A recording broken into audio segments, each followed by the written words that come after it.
From the moment I met David, I felt like I'd finally found the person who understood me. He was kind, gentle, and caring in all the small ways that mattered most. When we married 5 years ago, I never imagined I could feel this much happiness in one life. We weren't perfect, but together we felt complete. I can still remember the nights we spent talking about everything, from our dreams for the future to the smallest details of our day. David always listened, truly listened, with those deep, caring eyes of his that made me feel like the center of his world. Our home became a cozy little sanctuary filled with laughter, love, and warmth. And it wasn't just the two of us. Laura, my best friend since college, was a part of our lives too. She was like a sister to me, someone who knew all my secrets, fears, and dreams. Laura was single and often came over to join us for dinner or a movie. It felt nice to have her around, like we were all part of one big, happy family. But over time, something changed. It was subtle at first, so subtle that I didn't think much of it. But then, small things started to bother me. The way Laura looked at David, the way she laughed just a little too hard at his jokes, the way she seemed to always be around, even when I hadn't invited her. A strange feeling crept into my heart, a feeling I didn't want to acknowledge. It felt silly, even wrong, to think of my best friend that way. I told myself it was nothing, just my mind playing tricks on me. But each time Laura visited, the unease grew. It was like watching a slow-moving storm, one where you can see the clouds gathering, but can't do anything to stop it. Whenever David spoke, Laura's eyes stayed on him a second too long, her smile widening just enough to make me notice. I began feeling like a stranger in my own home. There were little things too.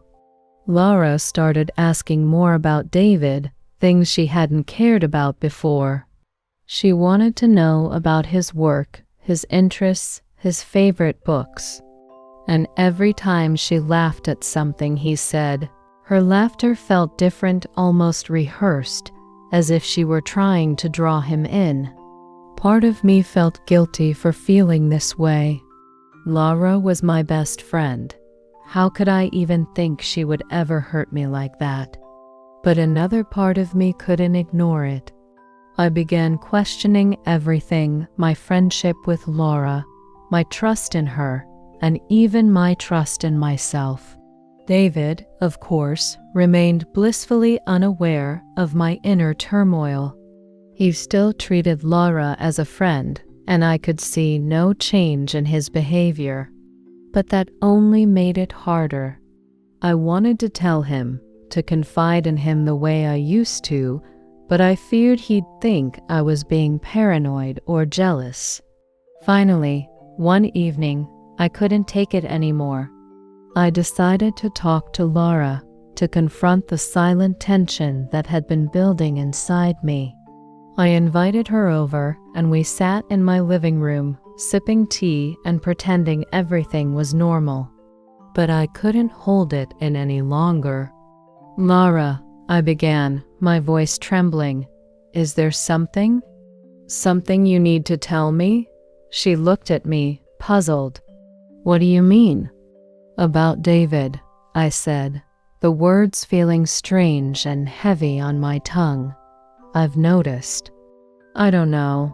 I feel like maybe you're interested in him in a way that's more than just friendly." For a moment, Laura didn't speak. Then she laughed a light, airy laugh that felt all wrong. "Sarah, you can't be serious. David is your husband. I would never..." But something in her eyes told me I was right. She looked away, her smile faltering, and in that moment, I knew. Laura didn't deny it, not really. After that day, I knew I had to focus on myself.